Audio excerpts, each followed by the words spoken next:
Hello, and welcome to Manafest Dread MTG. I'm Drew. With me, as always, is Bo. Hey, everyone. And today is going to be reviewing some cards from the upcoming set, Edge of Eternities. And how they'll impact Duel Commander. So, starting off, we've got the Commander supplementary products of Glittering Massif, Radiant Summit, Festering Thicket, and Vernal Fen. And some of you will know these as Bicycle Lands and Tango Lands, if I'm not mistaken, right? Because it's 2 to Tango. It takes 2 to tango. And honestly, I think these are going to see play because they have the most important subtype, which is Swamp and Forest and Plains and Mountain. And it would not surprise me to see these see a lot of play in the Grist deck, amongst others. So we just want to briefly touch on these because I do believe these will see a fair amount of play in our format. What do you think? The fact that they're tutor rule is the best quality about these cards. Entering tapped for at least the bike lands or, the Amonkhet lands, whatever you want to call them, is a little bit of a drawback. However, they do have cycling, so they're not always going to feel terrible. Sometimes you just want to pitch a card. I do think the black-green ones are going to be much better. Yes. Green has plenty of ways to be able to get the lands. The black synergy with being able to do stuff from the yard. We'll see if Radiant Summit and Glittering Massif end up making it into stuff like the Flage deck, but again, I think Glittering Massif more so than Radiant Summit, but it might be close. Yeah. We'll definitely see. But I'm excited. I'm excited that they're here, and I'm excited that Gavin said they are going to continue to complete the cycle. So that's awesome. Absolutely. Moving right along, the next we're going to discuss is the 5 land planets. I think these are more. I think that there is some play here with some of them, but not all of them. In particular, I don't know if the Gaia's Cradle-like one will see a lot of play in our format. That's a trap. I feel like that's a trap, but the Void Altar, where you pay 2 life and you sacrifice a creature and you draw cards, I could see that being play. Like, there's a lot of aristocrat decks where I could see this, where typically they're just building a board state, and what better way to use your board state than to station this planet and then eventually be able to start sacking it as an additional outlet that's much harder to interact with unless you have a card like a Dust Bowl or a Ghost Quarter or a Tectonic Edge or something of that nature. The rest of them, while they look promising, I don't know if Tolarian Academy is going to be good enough. I mean, that sounds crazy to say, but I don't know if Earthos is going to be good enough. And the other two, I don't know. The white ones, you could do something cool. Yeah. The red one, sacrificing land. You get some haste benefits, some aggression, but if you're a red deck and you're trying to get haste and like a little bit of a pump, but you've invested 12 power into this thing, I just think that these things might be a little too cute. Agreed. You might be able to do something with Phyrexian Dreadnought. You'll remember, it is sorcery speed. You're going to need that Torpor Orb out.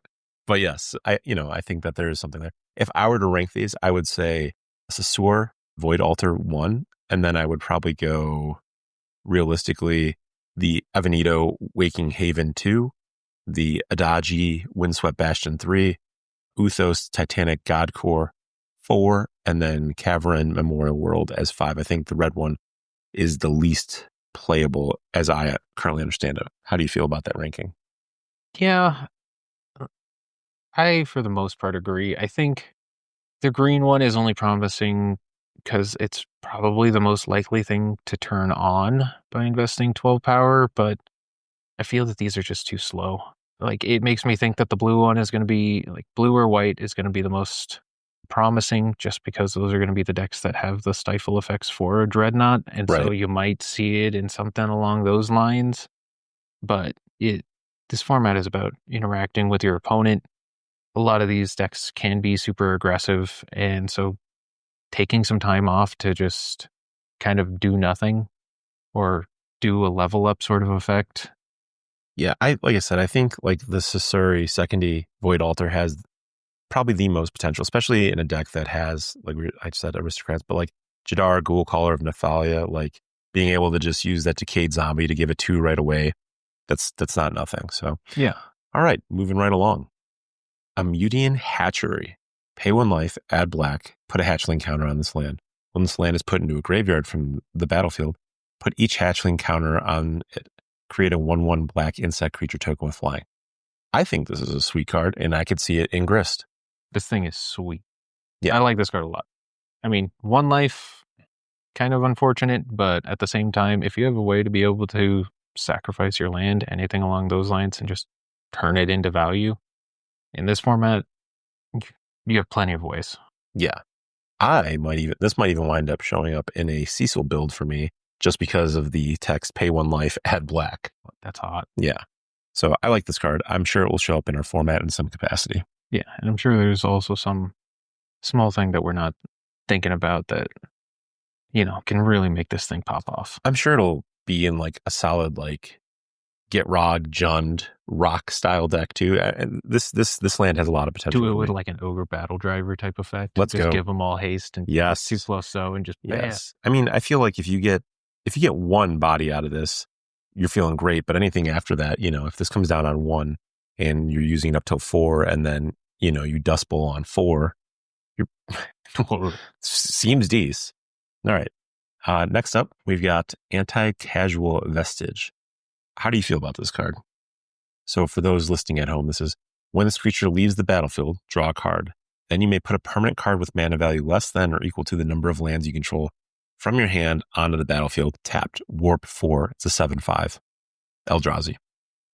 Yeah, this feels like there could very well be something here. The fact that it allows you to put some permanent into play that checks for the number of lands makes it really good. I initially read it where it was just checking for like the mana that you paid. Mm-hmm. So with Warp 4, you could only put in something like that. But the fact that it kind of just scales into the late game. Right. But you warp it on 4, you play it on 6. This to me screams it's going to go in Azusa. 1, because they have Eye, and 2, this is just helping you ramp a little bit more. It's helping you ramp a little bit more. I'm just trying to figure out like what the best type of thing to be cheating in is in something like this. I mean, you warp it on 4, you put a land on there, you're on 5, and then you think what's available in Azusa on 5. And I mean, I can only think of things like O-Stone on 3. but I know there are more. But I mean, getting it late game, I mean, you have 10 lands out, you warp this thing for 4, you just toss in an Ulamog. Yeah. That sort of stuff seems pretty good to me. An uncounterable Ulamog, mind you, because again, this is just resolving the ability. So you'd have to, stifle the ability of this as opposed Containment to... Or Containment Priest. I mean, Thalia and Cloud and Thalia all play that. So yeah, that's a very good point. So, yeah, no, I think this card has a lot of potential, and it really just kind of depends on, I think, like you're saying, Azusa is probably going to be one of the better decks for this type of card, but I will be pleasantly surprised if, it just finds its way into literally anything. Yes. Like, can go into any deck at this point. Yes. Colorless, sure. I think it's a cool card. I'm excited to see it show up in our formats shortly. Moving right along. Tezzeret, Cruel Captain, the big mythic of the set. Legendary Planeswalker, 3 mana. Whenever an artifact you control enters, put a loyalty counter on Tezzeret. 0, untap an artifact creature. It's an artifact creature, put a 1/1 counter on it. -3, search your library for an artifact card with mana value 1 or less, reveal it, and put it in your hand, and then shuffle. And then -7, you get an emblem with at the beginning of combat of your turn. Put 3+1/+1 counters on target artifact you control. If it's not a creature, it becomes a 0/0 robot artifact creature, and with 4 starting loyalty. I like this card. I think it'll see some play. I'm sure it'll see play in, Urza style deck. But there's a lot going on here. I feel that the blue and Dimir archetypes of Artifacts Matter decks haven't quite come to fruition yet, but this will certainly push it along. Yeah, I definitely think that it helps the artifact decks. Untapping your artifacts, whether it ends up being a key or some sort of mana accelerant, Mystic Forge. There's some cute stuff that you can do with this 0. You're obviously going to be adding loyalty counters to this if you're an artifact-based deck. And I'm just trying to figure out the best way that you can really optimize this -3.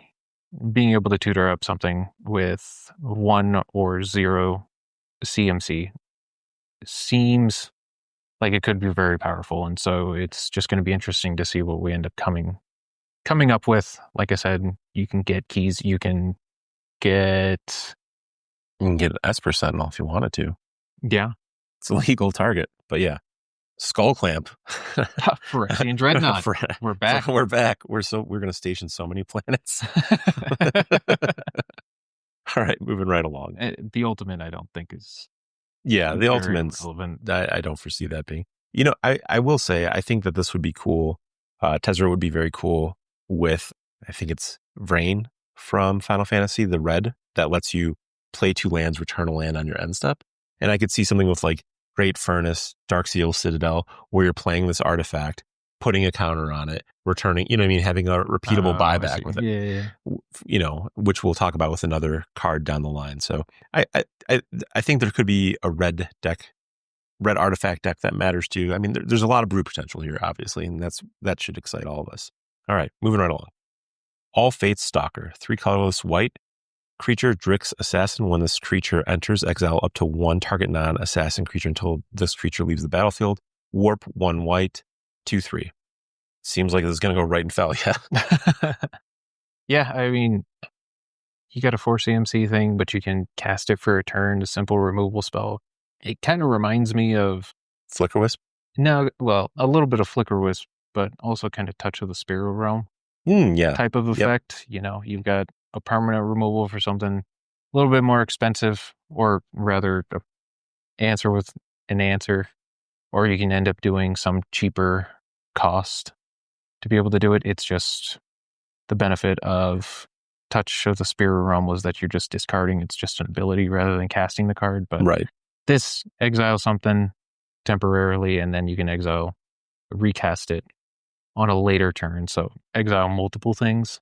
Right. Does seem nice. I mean, does this also go in Ketramos style decks? I could see that coming into play there too. Yeah, for sure.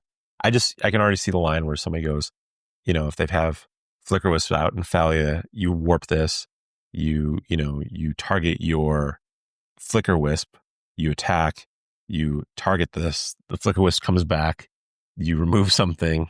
Oh, you know, there's a lot that can go on here. There's some very, very interesting lines that we'll see. So I think this will see a fair amount of play in our format. 3 toughness.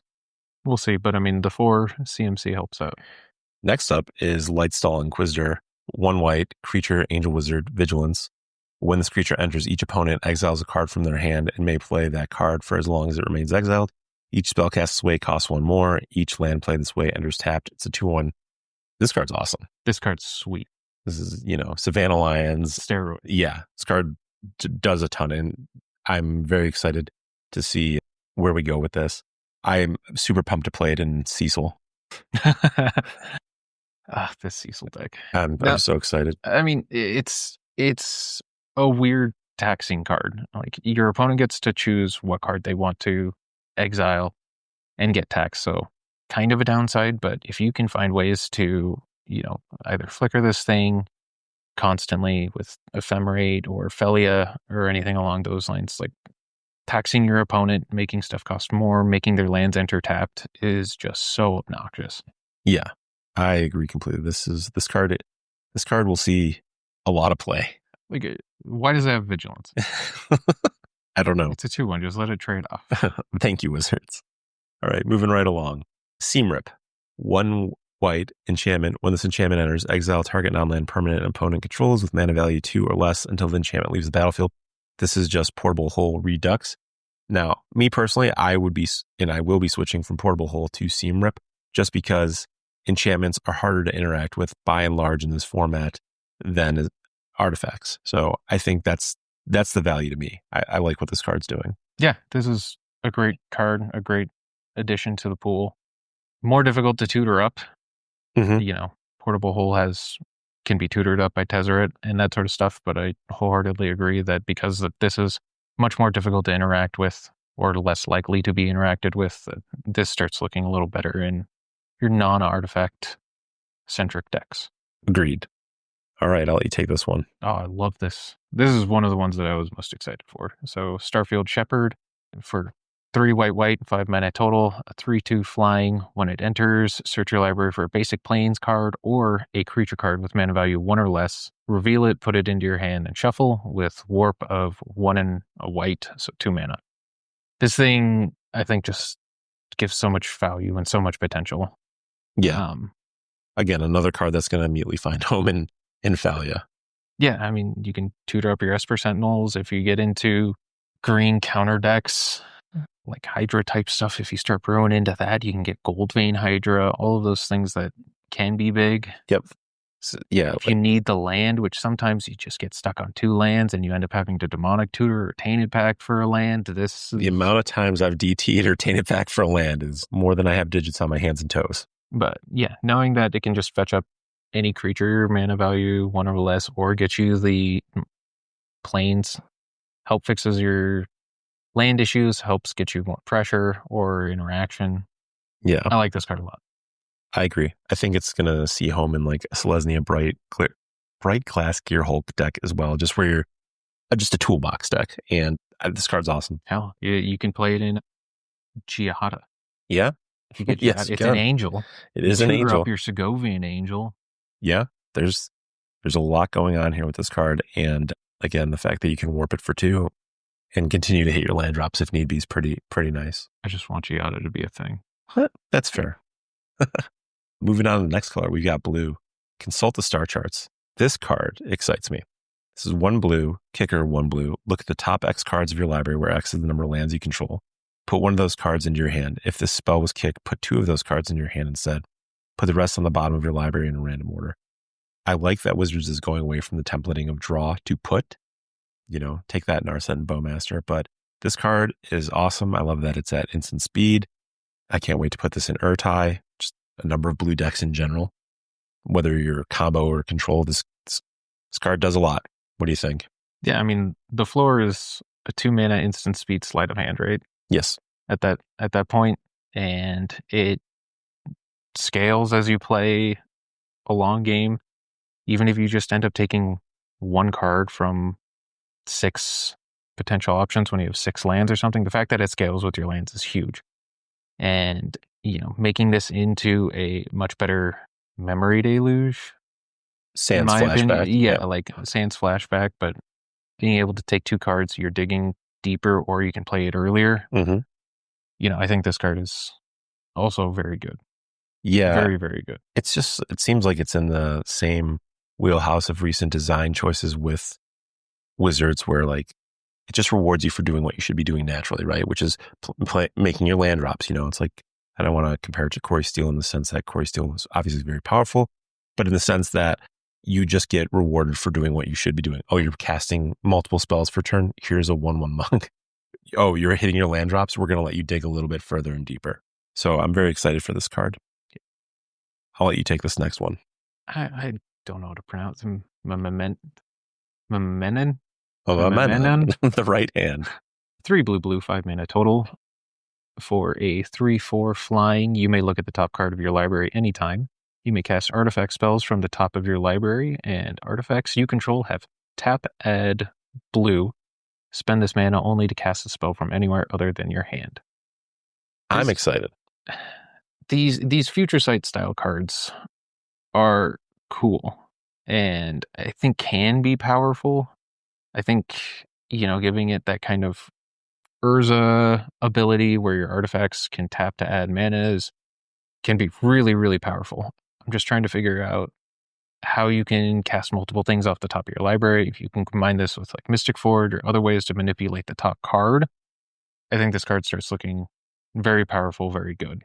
But with no way to be able to kind of manipulate that, I think this card needs some help, but has potential to do some cool stuff. Yeah, I will be scouring the deck list dumps, but I'm excited to see where this can go. This seems very, very cool. So, all right, moving right along into black. Arch Enemy's Charm, black. Instant, choose 1, exile target creature or planeswalker. Return 1 or 2 target creatures and or planeswalker cards from your graveyard to your hand. Put 2 +1/+1 counters on target creature you control. It gains lifelink until the end of turn. I'm glad that they're continuing and finishing out this charm cycle, whether it's Arch Druids or Arch Mages. Arch Enemy's Charm It's modal. You know, you get to choose one. It's always more powerful than the sum of its parts. So I like that. I can see this being played in obviously the mono black decks, Tiny Bones, some of the Aristocrats decks as well. It's just, you know, a catch-all for what you needed to do in that particular moment, even if it's a little overcost for the effect. Yeah, I mean, removal spell is always going to be relevant. Having something that hits walkers and creatures, super handy. The amount of value that you get from just being able to raise dead 2 things is also huge. As a Colgan's command lover, you don't have to sell me on it. Yeah, and the fact that it can hit walkers. Yes. You know, I think walkers don't get played a whole lot in this format, but, you know, if you're playing black, probably have Liliana of the Veil, or you should. Yep. I think that card has definitely impressed me in this format, and, you know, you're rarely going to probably use the 2/1/1 counters, but you know what? It's going to come up. It's like playing Jund Charm. I was literally just going to say Jund Charm. That's what this card reminds me a lot of. And, you know, you don't get to exile the graveyard, but I've put counters on my things once or twice. Right. So it's all relevant. Yeah, no, I think this will see play. And that's cool. And that excites me. Moving right along, we've got Hymn of the Faller, 1 black, sorcery, surveil 1, then you draw a card and lose 1 life. Void if a non-land permanent left the battlefield this turn or a spell was warped this turn, draw another card. How are you feeling about this? I think this card's really cool. Surveil 1, draw 1, fine. 2 mana, might be a little expensive, but you're in black, so you know you're not going to be as efficient as blue is.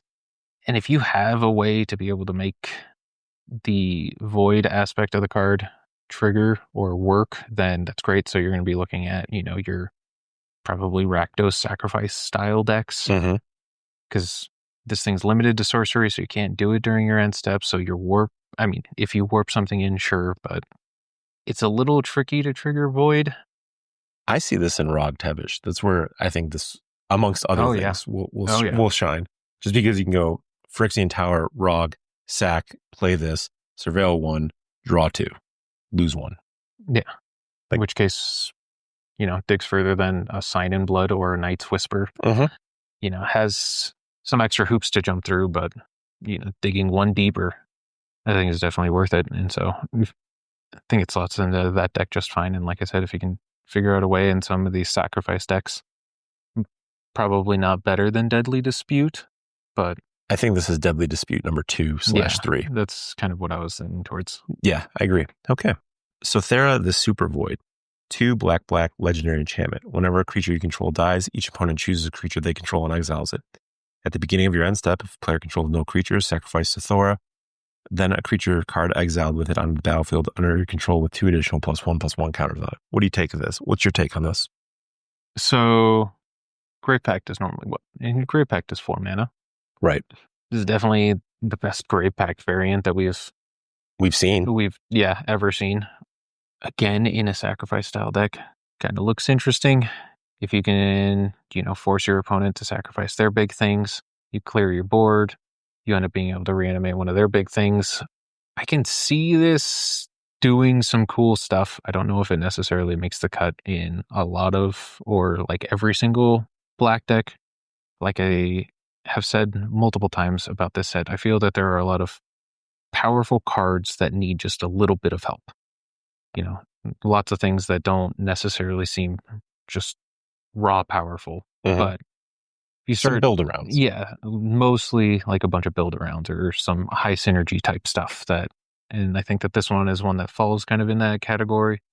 It can be cool to do the thing, but I haven't seen very many Grave Pact things running around, but this strikes me proven wrong as the card that we often talk about. You have 12 to 20 cards to put in there.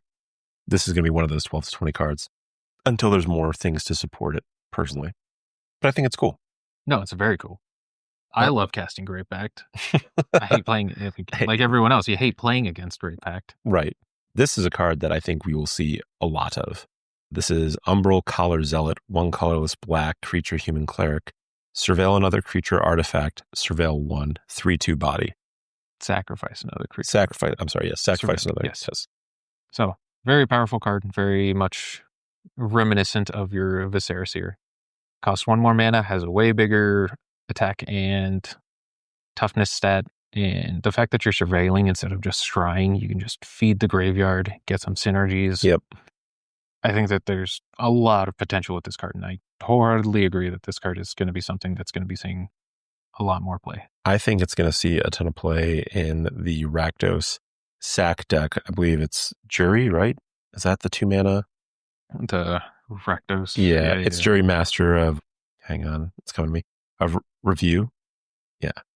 Yeah, I think it will most certainly have a home in that deck immediately. I mean, it might even find its way into, some of the random creature combo decks, that play a lot of tutors and stuff. A lot of times you tutor up Viscera. You can find ways to go infinite with these sack outlets. I think this is your Viscera number 2, and it's got a very threatening clock in its own right. A 3/2. Obviously, it doesn't have like any evasion like Menace or flying, but still. Oh no! Oh no! No, this card. I think this card will see a lot of play in our format. I'm excited to see it. All right, Zoophyte Ostermoor Harmonist. I don't know. That's the best you're gonna get from me. 1 black, legendary creature, human wizard, 2/3. Return target creature card from the graveyard to the battlefield. It's a skeleton in addition to its other types and has no abilities. Activate only as a sorcery. Everybody's immediately going to say Death Shadow. Sure. But I just think it's got value in its own right. What do you think? I'm so torn with this card because being able to reanimate something for just tapping is very powerful. Most of the time when you have this tap ability, reanimate something, you end up having an additional cost like sacrificing the creature or anything along those lines. The fact that the thing returns with no abilities has me kind of questioning and wanting to look at what are other possible things that we could possibly reanimate that are not just Death Shadow. Phyrexian Dreadnought. I'm just saying what everybody was thinking. Yeah, I mean, those types of things, but a lot of the time you're reanimating stuff for the ETBs. For sure. And so I like this card because it's going to make people look and try to find your other Death Shadows and Phyrexian Dreadnoughts and what other cool things that you can reanimate that actually benefit from having no abilities. Yeah. So it's a weird card. Yes. It's very strange. Cool. But my brain's too small for this. I think it'll see play. I'm curious to see the builds that come out of it. Somebody far bigger brain than I will come up with some sweet brews on it. That's my take of it. I mean, it's a way to bring back stuff from the graveyard, and if you're like Aminatu and have a way to be able to kind of flicker it, then it might be kind of cute. Aminatu sometimes has those reanimator kind of synergies, and so being able to just bring back the stuff and then just being able to bounce flicker, get that extra value. Right. Yeah, right. Yeah. Like I said, I'm excited to see the fact that you the can do it potentials over and over again. Yeah, the fact that you're doing powerful. The fact that you're doing it for free is pretty powerful in its own right. I mean, you've got like, what is it? Shadow of Mortality. There's tons of them. So we will see how this plays out, but I'm looking forward to seeing the deck dumps with this. Next up, 0-point Ballot. X black sorcery. Destroy all creatures with toughness X or less. You lose X life. If X is 6 or more, return a creature card. Put into a graveyard this way to the battlefield under your control. Yeah, I'm excited about this. This is a way to steal somebody's commander because there's no time where state-based actions are checked where you can put your commander back in a different zone. So I'm very excited to see this. It's not like it's a toxic deluge, but this is, you're paying 7 mana essentially to steal a commander. That's a lot, but black has great ways to accelerate between Dark Ritual, Phyrexian Tower, Lake of the Dead, Cabal Ritual, Calling the Weak. You can go on. So I'll be very excited to see how this card plays out. Do you have any takes on this? I am kind of torn on this because I think sometimes you're going to be able to dump 7 mana into it and blow it up, be able to steal somebody's commander, and it's going to feel awesome. And you're going to have to, call a judge over because somebody's not going to know how the interaction works. But even at 3 mana and X is equal to 2, just blowing up any go wide strategy, 2 toughness things, you're going to be able to clear a lot of the pesky stuff out of the way. And so it does have a decent scaling. Yeah. It does feel fairly modal. Losing the life, a little bit of a downside, but I mean, we're all playing Toxic Deluge anyways.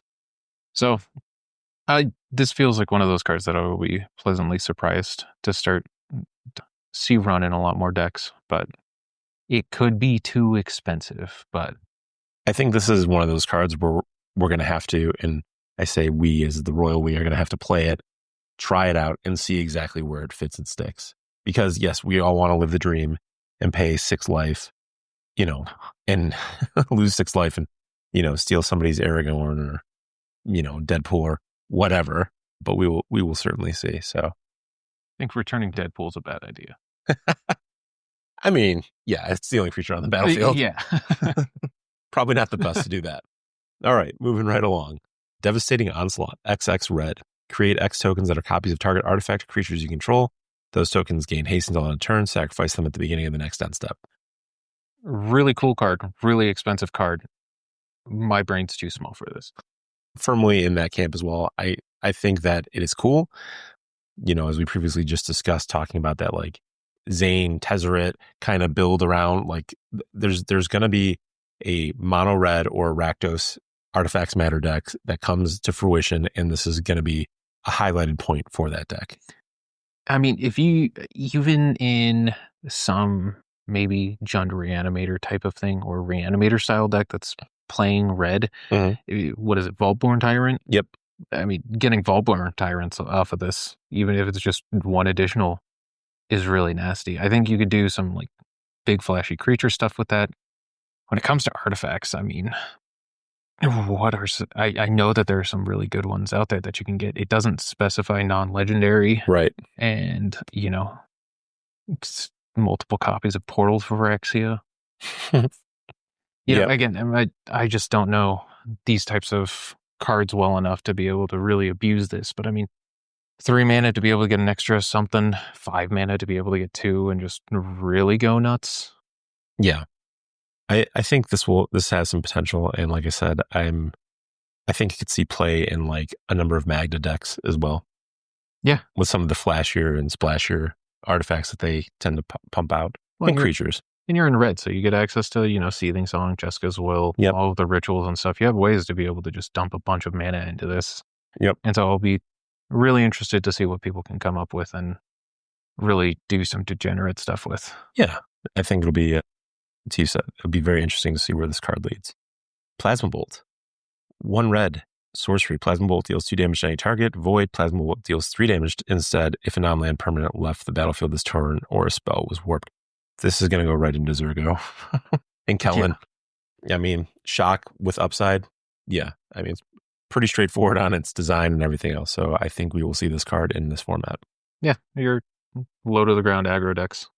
Just easy include. Easy auto include. Next up, I'll let you take this one.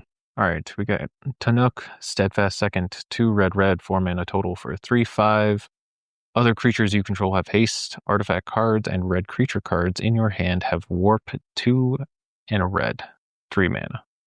So being able to do kind of a sneak attack for your artifacts and red creatures. They don't gain haste, so it's a way to be able to cheat it. Right. Cheat it in. Well, okay, no. It gives the creatures haste. I'm an idiot. This is another one of those cards that, you can do some gnarly stuff with. Again, cheating in like a Portal to Phyrexia. Sure. Yep. You can't cheat in Atraxa. No. If this is your commander, it's sticking solely in. But you get like, was it Gold Vein Dragon? I mean, there's a ton of things that this can cheat in well above rate and curve that's going to just blow your opponent out. Yeah, really mess with you. And so this one can be your commander.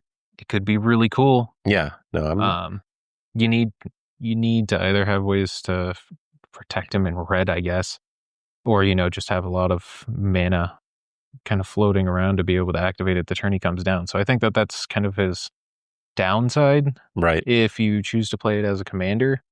But I mean, the ceiling is just unbelievably high. Ceiling is very, very high with this card. This is another one that I think it's going to need a little time in the oven, but I'm excited to see where we're at in the not too distant future with it. Yeah, you could cheat in that new station that deals damage to your opponent and deals damage to all their creatures. Yep. Just like, yeah, there's a lot of cool and very powerful artifacts that you can get in here too. Yes. Weapons manufacturing, 1 red enchantment. Whenever a non-token artifact you control enters, create a colorless artifact token named munitions with when this token leaves the battlefield, deals 2 damage to any target. Again, I believe it's Zane, where you're playing 2 lands, returning a land. I could totally see Great Furnace's price rising a little bit, as well as, Darksteel, Citadel. But just artifact lands in general, being able to turn this on is pretty sweet. Oh, yeah, it does trigger off of the artifact lands. That's kind of hot. And then, sacrificing these munitions to a card like Greater Gargadon. So yeah, this card, it's got a soft spot in my heart for this card. So we'll see what happens with this. Yeah, and they've given us some cards. People are talking about it in standard and whatnot with, I think it's Food Fight. Lots of little things I know that there's a bunch of cards, munitions, artillery or something that allows you to pay 1, sacrifice a creature or an artifact to deal, it's either 1 or 2 damage to something. Right. And so you can just kind of compound it with this sort of thing. Yeah. And I think this card's sweet. Card's sweet. I'm excited. I'm a little too small brain to completely map it out, but I think there's something here with this card for sure. This card's cool. Card's cool. All right, moving on to green. Baloth Prime, 3 colorless, green, creature beast. This creature enters tapped with 6 stun counters on it. Whenever you sacrifice a land, create an untapped 4/4 beast creature token and untap this creature. 4, sacrifice a land, you gain 2 life, 10/10. How we feeling? Every sack a land, create a tapped 4/4 creature token. I am so confused with this card. Isn't there some card that they came out recently that, like, whenever it deals damage, you get to remove that many counters? People were trying to do it with Dark Depths. Yes, I know what you're talking about. Do something kind of similar with this. I think it was in the Fallout set. Yep. No, it's the Sloth. That's the Sloth. Yes. Yes. Yeah, you can remove counters from stuff and it makes it cheaper to cast.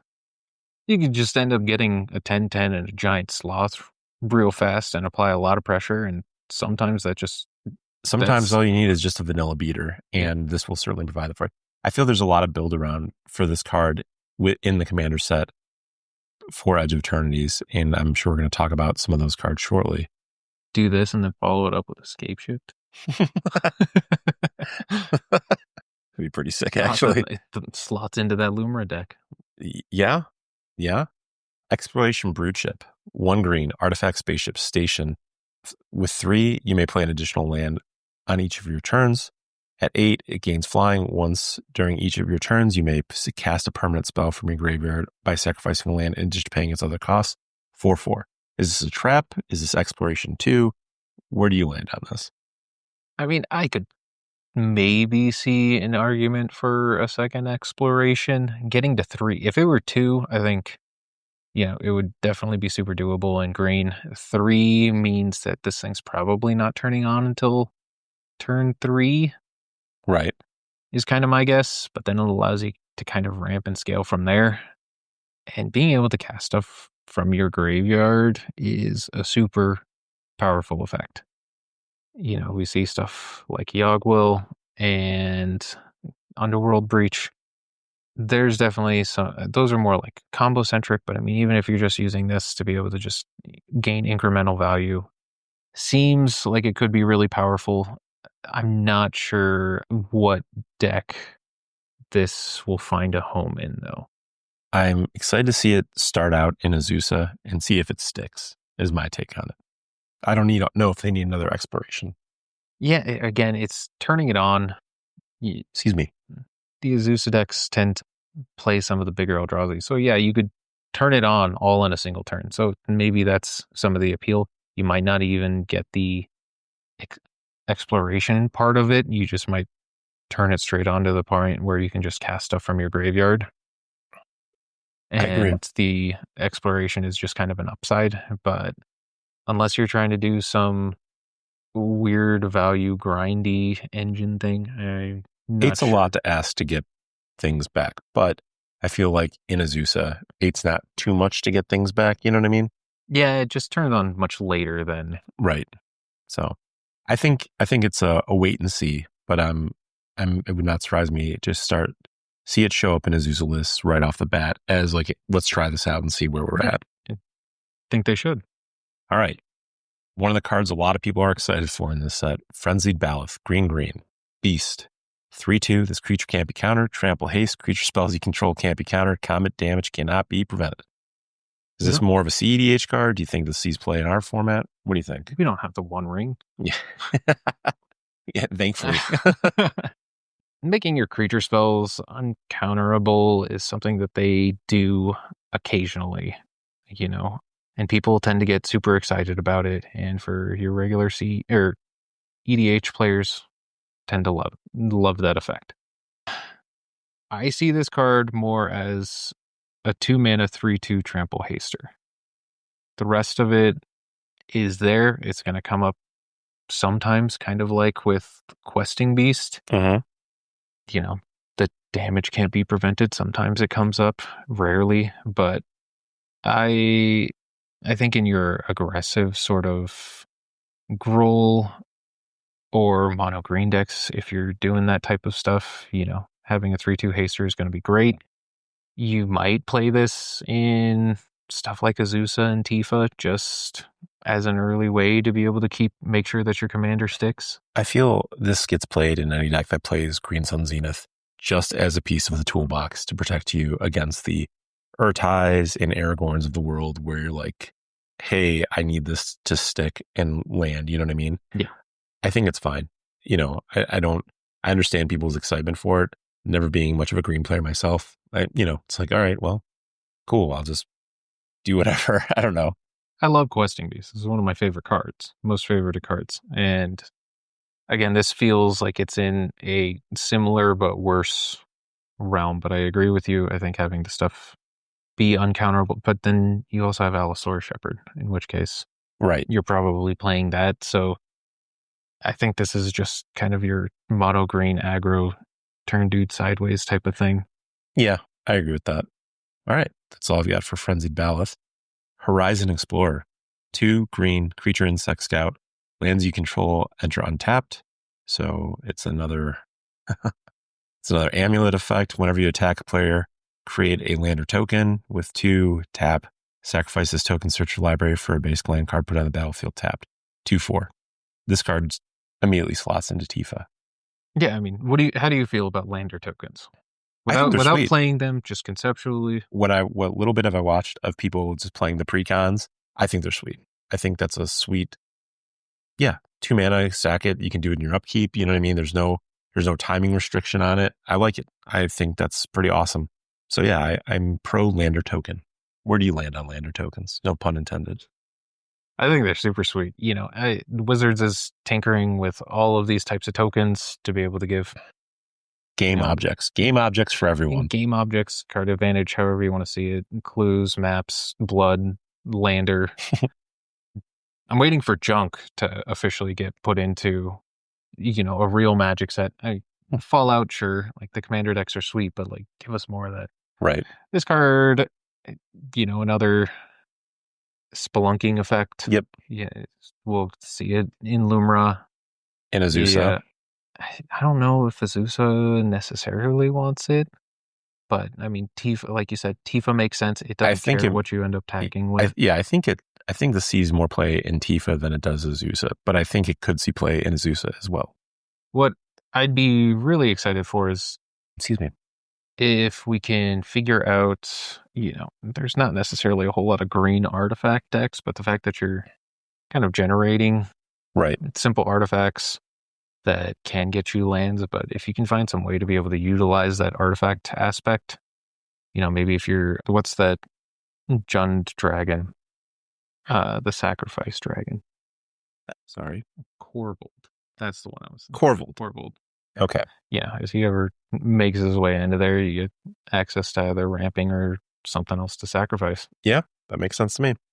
IceTill Explorer, 2 green, creature insect scout, 2/4. You may play an additional land on each of your turns. You may play lands from your graveyard. Landfall whenever a land you control enters mill a card. Card's awesome. This is probably my favorite card in the set so far. And so far without being able to play with anything, just reading this card. I love playing lands. I will always play additional lands. Getting the Ramanop Excavator effect. And, something that hasn't really happened before is this mill effect, which, if you're playing these black-green decks and these graveyard-centric decks, you get just that much more incremental value. I just can't wait to see people play Dust Bowl with this card. God. And Ghost Quarter. So yeah, this card, I like this card a lot. I feel green got the most out of both the Commander set and the core set for Edge of Eternities. And that's pretty awesome. It's great to see. This also looks great in Gitrog. Yes. If we start brewing with the Gitrog monster. I think it looks great in Tifa too for your mid to late. You know what I mean? If Tifa gets dealt with early enough, I think it plays in Azusa. I mean, I feel like all land cards may wind up in Azusa in some capacity. So yeah, I can play my land cards after I get Armageddon. Yeah. Who plays Armageddon?